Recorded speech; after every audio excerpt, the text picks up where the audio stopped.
This is Ray Mota from ACG, and welcome to another edition of the Hot Seat. Joining me today is Paul Obsitnik, who's Vice President for Juniper's Product Marketing Group.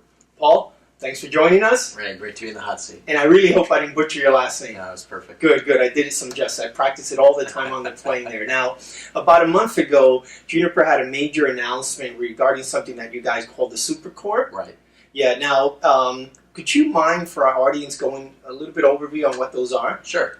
Well, as you probably remember, in 2012, we launched this Converged Supercore, and it was a revolution in terms of core routing, giving you a very lean, efficient, optimized label switch router. Right. Last month, we announced some enhancements that's really giving you an even more powerful core routing platform, and it involves some silicon and some systems. So let me talk a little bit about the silicon first. Okay. On the silicon side, we announced our new Express Plus chipset.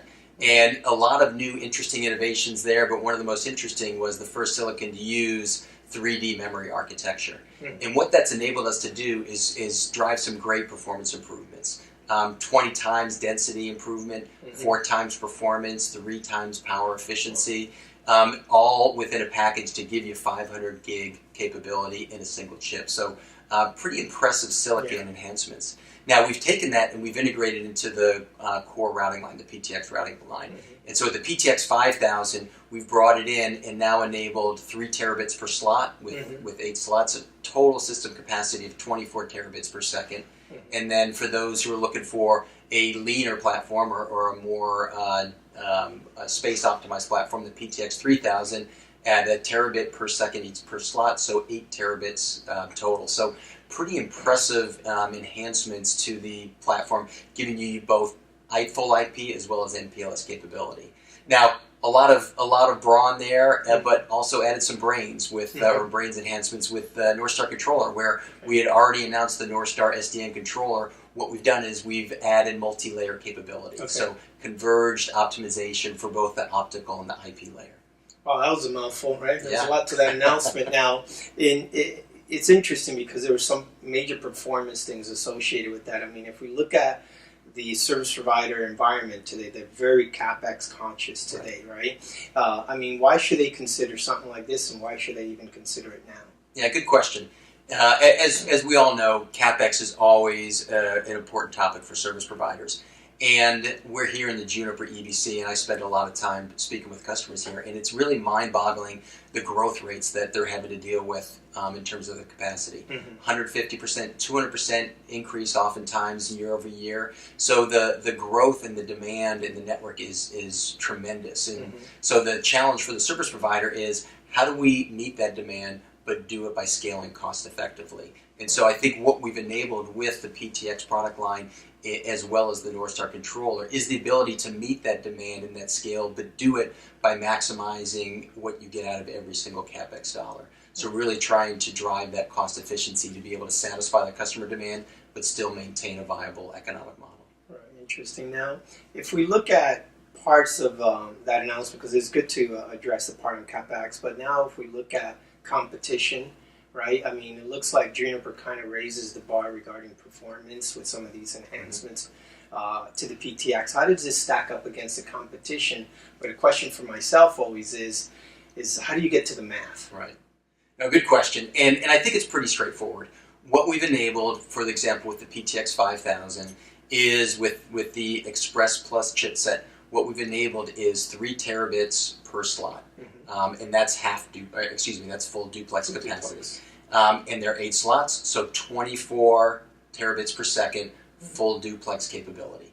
Now, I know some of our competitors like to use half duplex, so to translate into half duplex, that's 6 terabits per second per slot, so 48 terabit per second half duplex capability.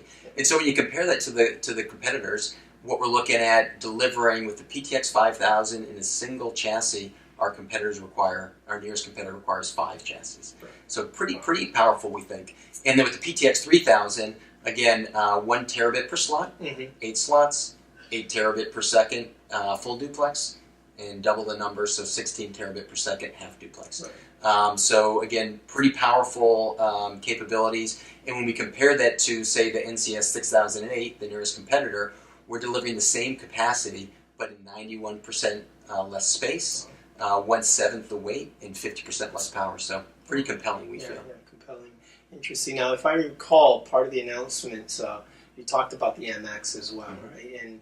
And the combination of the MX and the PTX kind of changing the routing landscape, right? Right. You know, and I'm a former router guy. Actually, I should say I'm a current router guy. I've been in since routers were invented. That means a lot, right? Right. What did you mean by that? If you could elaborate on that. But more importantly, when does a customer select the MX over the PTX or vice versa? Right.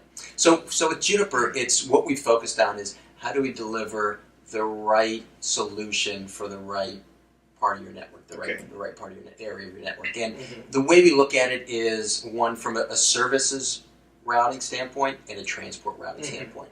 The MX excels in the services routing area where you're looking for programmability, service creation. Maybe you're looking to create a firewall service, maybe a virtual CPE type of service. So how do we give you the programmability, the flexibility to be able to create services leveraging the MX platform?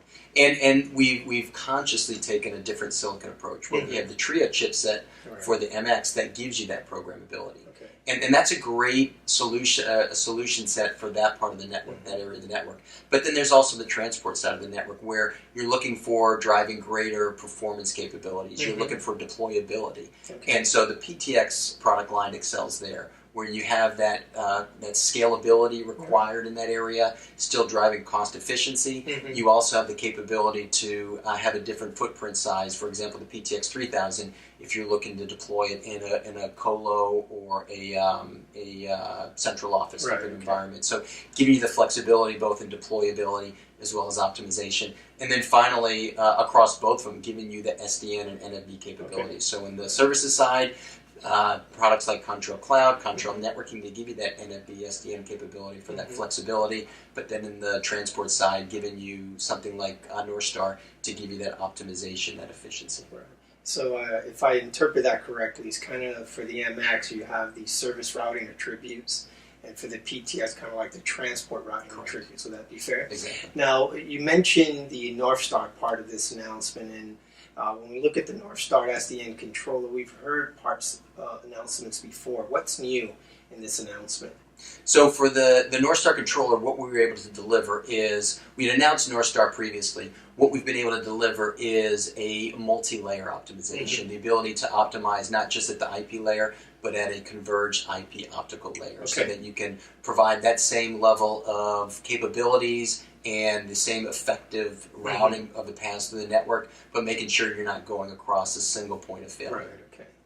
Now, I think it's important to understand with some of this announcement, what are some of the real use cases, customer use cases that our audience should consider out there? Yeah, good question. And I think there's a couple of very interesting ones. First is the IP MPLS backbone. That's a critical use case where we think the PTX 5000 is going to excel, where you're most likely going to have the full routing table, but you need high density 100 gig capabilities. And so giving you that performance, but in a very cost conscious environment. Second one is the IP period points, where you're typically in a space constrained environment. You probably need the full IP, the full internet routing table. And delivering that capability in a very efficient, optimized footprint. And that could be the 5000, it could be the 3000. And then finally, data center interconnect. That's a large growing market for us. But giving you the ability to have that data center routing table, but also that higher density in 10 gigi or 40 gigi ports to be able to connect to the spine layer of the data center backbone. So a couple of interesting areas. Yeah, data center interconnect is an area that we're just getting so many calls on, so it's a really hot topic there. Well, Paul, you're officially off the hot seat. Hopefully it wasn't too bad. Thanks, Ray. Good. Enjoyed it. With Paul, this is Ray Mota. Thanks for joining this edition of the Hot Seat.